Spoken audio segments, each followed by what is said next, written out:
Olodumare's Rhythm Part 2. After Ayanlola's drum brought healing to Orisunbare village, the villagers began taking their problems to Ayanlola. Ayanlola, we need your prayer. Come and pray for us. Our children need And what then the our children villagers need. sang praises of Ayanlola's name.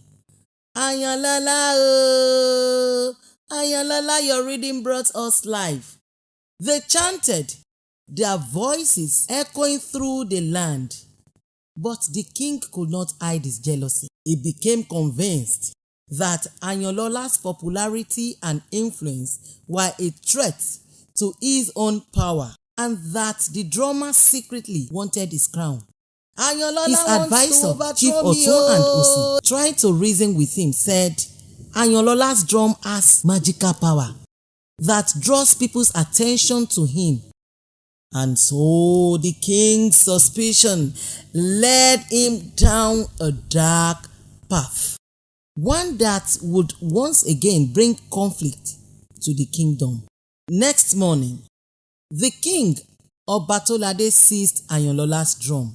The drum, a symbol of Ayanlola's connection to Olodumare and the village's joy, has been taken away.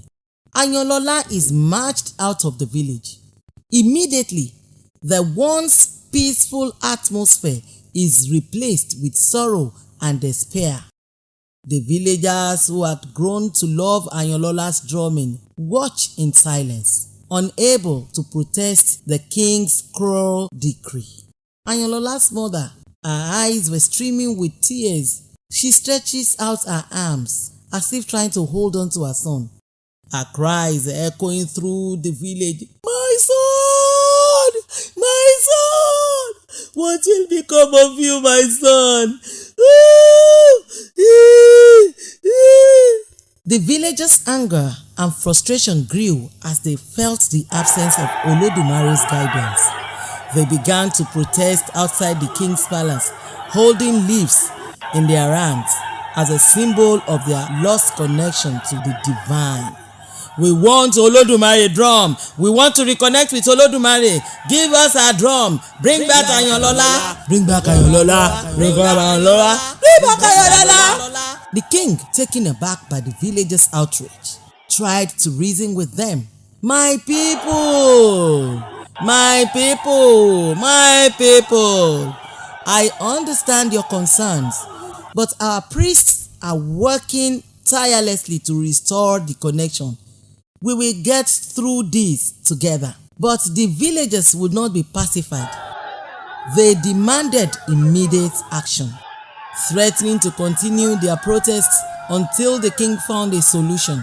The king, feeling the weight of his people's discontent, gave Ayanlola's drum to another drummer. And the drummer began drumming. But it is more of entertainment than worship.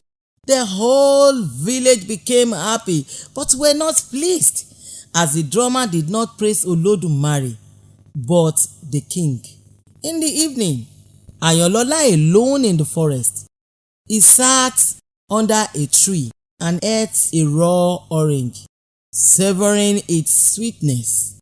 As he looked around, he saw the beauty of Olodumare's creation, birds perched on a nearby tree, singing sweet melodies.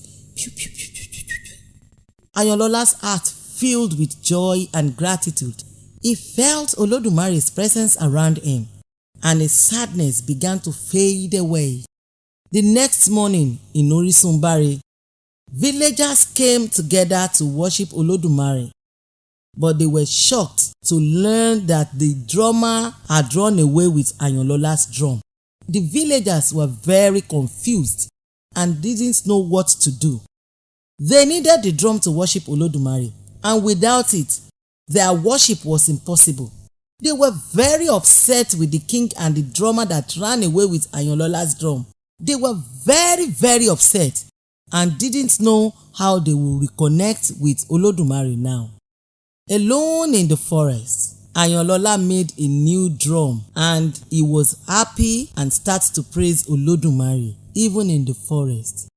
Back at Orisunbare village, The king is confused. He wonders why everyone goes to Ayanlola, a simple drummer, for help.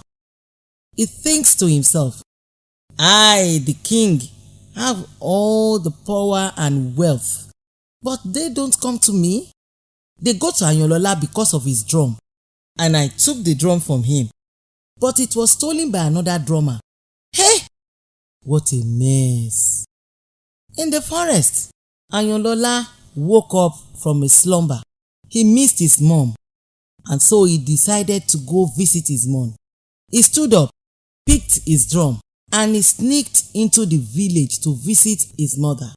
She danced. She was so happy. She hugged her son and thanked Olodumare for bringing her son back to her safely. The next morning, Ayanlola wanted to return to the forest, but his mom asked him to play his drum for Olodumare so she could worship Olodumare. Ayanlola started playing his new drum in the village. As soon as the villagers heard the drum beat, they rushed to his house to listen. They were drawn by his praises to Olodumare.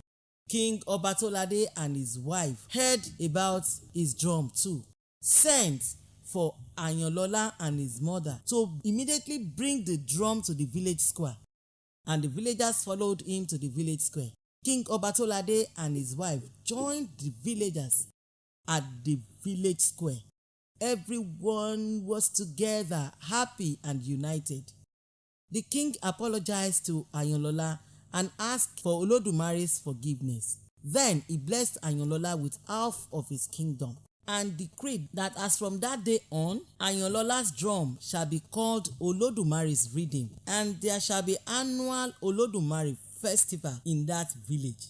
But there shall be daily Olodumare worship in that village. The king and villagers kept dancing and singing, but then the king realized that true worship comes from the heart, not from drums or material things. He was happy to see his people joyful, but he also wanted them to understand the true meaning of worship. So he called for a pause in the celebration. Stop, my people, stop, stop, stop. Then he shared his realization with the people. They all agreed to focus on worshiping Olodumare with their hearts, and the village was filled with even more joy and love.